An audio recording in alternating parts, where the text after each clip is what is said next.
अगर भगवान तुम्हें इंतजार करवा रहे हैं तो तैयार रहना, उससे कहीं ज्यादा देने वाले हैं जितना तुमने मांगा है। जिस तरह लोग मुर्दे इंसान को कंधा देना पुण्य समझते हैं, इसी तरह जिंदा इंसान को सहारा देना पुण्य समझना लगे तो जिंदगी आसान हो जाएगी। मत सोच इतना जिंदगी के बारे में, जिसने तुम्हें जिंदगी दी है उसने भी तो कुछ सोचा होगा। बेवजह नहीं होती किसी से मुलाकात, किसी से सबक मिलता है तो किसी से ज्ञान। श्री कृष्ण कहते हैं किसी को दुख देकर मुझसे अपने सुख का इच्छा मत करना। अगर तुम किसी को एक पल का भी सुख देते हो तो अपने दुख की चिंता कभी मत करना। जब घर की जिम्मेदारी और दर्द दोनों सहने होने लगे तो समझ लेना जीना आ गया।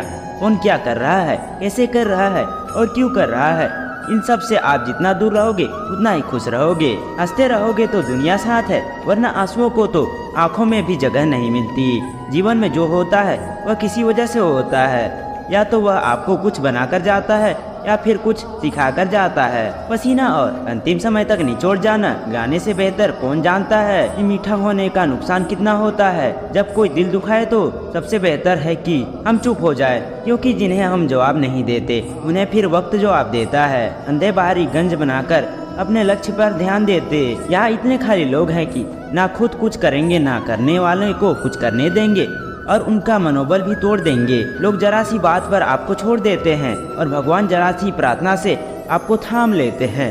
कर्मों से डरिए, ईश्वर से नहीं। ईश्वर तो माफ कर देता है मगर कर्म नहीं। यह अटल सत्य है कि जैसे बछड़ा 100 गायों में अपनी माँ को ढूंढ लेता है, इसी प्रकार कर्म अपने कर्ता को आज नहीं तो कल ढूंढ ही लेता है। नित्य साफ और मकसद सही हो तो यकीनन किसी न किसी रूप में ईश्वर भी आपकी मदद जरूर करते हैं। जिंदगी में जितना शांत रहोगे अपने आप को उतना ही मजबूत पाओगे, क्योंकि लोहा ठंडा होने पर मजबूत होता है। गरीब रहोगे कोई ध्यान नहीं देता, मेहनत करोगे तो सब हंसेंगे, लेकिन जब कामयाब होगे तो सब चलेंगे। जिंदगी वो हिसाब है जिसे पीछे जाकर सही नहीं किया जा सकता। इसीलिए आज में सुधार करें और अपनी पुरानी बटन को अनुभव की तरह इस्तेमाल करें। जिंदगी में उत्साह, लक्ष्य और अनुशासन ना हो तो उसे जिंदगी जीना नहीं, जिंदगी काटना कहते हैं। कभी कभी आप बिना कुछ गलत किए बुरे बन जाते हैं, क्योंकि जैसा लोग चाहते थे आप ऐसा नहीं करते। जिस मनुष्य के हृदय में सच्ची मानवता हो उसकी कुछ हमेशा यही होगी कि मुझे मिला दुख किसी को ना मिले और मुझे मिला हुआ सुख सबको मिले। मैंने हंसकर भी देख लिया और मैंने रोकर भी देख लिया, किसी को पाकर भी देख लिया और किसी को खोकर भी देख लिया। जान लिया कि जिंदगी वही जी सकता है जिसने अकेले जीना सीख लिया। जिंदगी बहुत कुछ सिखाती है, थोड़ा रुलाती है तो थोड़ा हंसाती है। उससे ज्यादा किसी पे भरोसा मत करना, क्योंकि अंधेरे में तो परछाई भी साथ छोड़ देती है। अगर कोई आपको सच्चा प्यार करता है तो आपको समय जरूर देगा, आपकी हर स्थिति में आपका साथ देगा, हमेशा आपके लिए समर्पित रहेगा, क्योंकि सच्चा प्यार एक दूसरे की खुशियाँ चाहेगा। आंखों में पानी नहीं, लोहे को कोई नष्ट नहीं कर सकता, बस उसका जंग उसे नष्ट कर सकता है। इसी तरह आदमी को कोई नहीं बल्कि उसकी सोच ही नष्ट कर सकती है। इसलिए अच्छा सोचो, फल अच्छा होगा। इतना कमजोर मत बनो कि कोई भी आपको तोड़ सके, बल्कि इतना मजबूत बनो कि आपको तोड़ने वाला खुद ही टूट जाए। दर्द आपको मजबूत बनाता है, द्रव को बहादुर बनाता है, अनुभव आपको सिखा देता है। जिस दिन आप समझ जाएंगे कि सामने वाला गलत नहीं, सिर्फ आपकी सोच हमसे अलग है, उस दिन जीवन के सब दुख दूर हो जाएंगे। जो रोटी हो मन का, ना होने पर जो लिखा है वही होकर रहेगा। एक रास्ता बंद करने से पहले भगवान 10 रास्ते खोल देते हैं। गर्मी के मौसम में पेट सूखने के बाद भी पक्षी घोंसला नहीं छोड़ते, क्योंकि वह जानते हैं फिर से बरसात आएगी और पेड़ पर नए पत्ते आएंगे। जो हुआ उससे भूलकर नई शुरुआत करो और याद रखो जिसका कोई नहीं होता उसका भगवान होता है। मतलब से जुड़े रिश्ते मतलब तक साथ देते हैं, लेकिन दिल से जुड़े रिश्ते आखिर तक साथ निभाते हैं। अच्छा काम करते रहो, चाहे कोई सम्मान करे या ना करे, क्योंकि सूर्योदय तभी होता है जब करोड़ों लोग सोए रहते हैं। दुनिया में हर एक काम आसान है, केवल अंदर से आवाज आनी चाहिए। हमेशा मेहनत और उस परमात्मा पर विश्वास रखना। इस सफलता का सूत्र जीवन में सबसे बड़ी गलती वो है जो गलती से हम कुछ सीख ही नहीं पाते। जो व्यक्ति अपने मन को काबू कर लेता है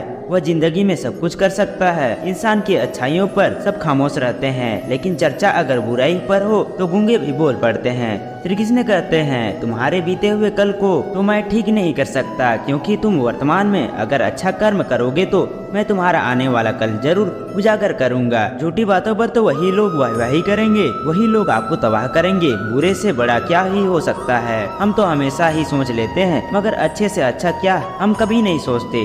जो ईश्वर रात को पेड़ पर बैठे पक्षियों को कभी गिरने नहीं देता, तो सोचो वह तुम्हें अकेला और बेसहारा कैसे छोड़ सकता है। आज के जमाने में कोई अपना नहीं होता, सिर्फ लोग तब तक साथ देते हैं जब तक उनका स्वार्थ होता है। अगर कोई अकेला है तो इसका मतलब ये नहीं कि उसे कोई पसंद नहीं करता, बल्कि वह अकेला इसलिए है क्योंकि उसने दुनिया की औकात जान ली है। एक बार राजा और उसका मंत्री तलवार को साफ कर रहे होते हैं। तलवार को साफ करते समय अचानक राजा के पैर पर तलवार गिर जाती है और राजा के पैर की उंगलियां कट जाती है। उसे राजा को उंगली काटने के कारण बहुत ही तकलीफ हो रही थी, बहुत ही दर्द हो रहा था। लेकिन उसका मंत्री कहता है, शांत रहिए महाराज, जो कुछ भी होता है अच्छे के लिए होता है। राजा कोई बात सुनकर गुस्सा आ गया। वह मंत्री से कहता है कि मेरी उंगली कट गई और तुम कह रहे हो अच्छे के लिए। वह मंत्री राजा को समझाने की कोशिश करता है पर वो नहीं मानता और बिना सुने गुस्से के कारण मंत्री को काल कोठरी में बंद करने का आदेश दे देता है। पर मंत्री को इस बात का कोई दुख नहीं था क्योंकि उसका अभी भी यही कहना था कि जो होता है अच्छे के लिए होता है। वो अपनी खुशी से ही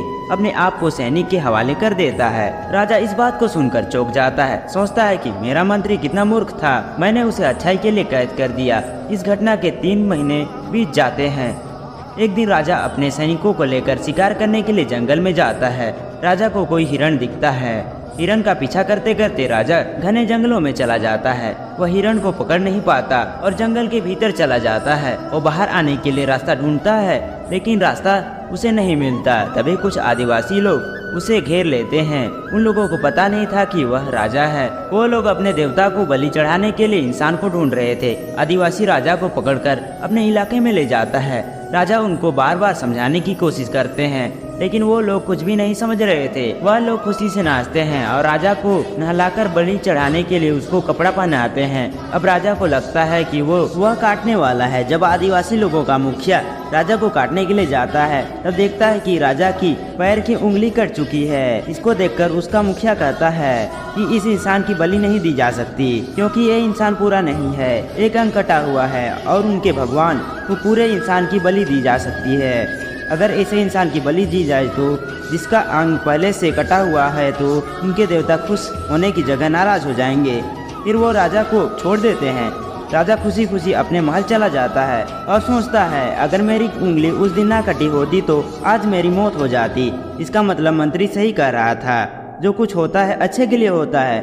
फिर वह राजा अपने सैनिकों को आदेश देता है कि जल्दी से जाकर मंत्री को आजाद कर दिया जाए। फिर राजा मंत्री को अपना पद वापस दे देते हैं और पूछते हैं, मंत्री उस दिन मेरी उंगली कट गई थी तो तुमने कहा था जो होता है अच्छे के लिए होता है, मैं मान गया, लेकिन तुम्हारे साथ मैं तो इससे तुम्हारा क्या अच्छा हुआ। तभी मंत्री खुशी खुशी राजा से कहता है, महाराज आप शिकार के लिए जाते तो आपके साथ मुझे भी आना पड़ता और अगर मैं आपके साथ जाता तो लोग मुझे मार देते। मंत्री की बात सुनकर राजा को समझ आ जाता है कि जो भी हुआ जीवन में हमारे लिए अच्छे के लिए होता है। अगर हम अपने जीवन में देखें तो हमारे जीवन में कुछ भी मुश्किलें आए तो हम उनका सामना नहीं कर पाते और हम उन्हीं को दोष देते हैं। यह मुश्किलें हमें आगे बढ़ाने और मजबूत करने के लिए ही आती है। हमें हर मुश्किल को सकारात्मक तरीके से देखना चाहिए क्योंकि हर चीज कुछ न कुछ सिखा कर ही जाती है। हर व्यक्ति के जीवन में सुख और दुख का आना जाना लगा रहता है। दोस्तों आशा करता हूँ कि यह वीडियो आपको पसंद आई होगी। तो मिलता है नेक्स्ट वीडियो में, तब तक के लिए बाय बाय, राधे राधे।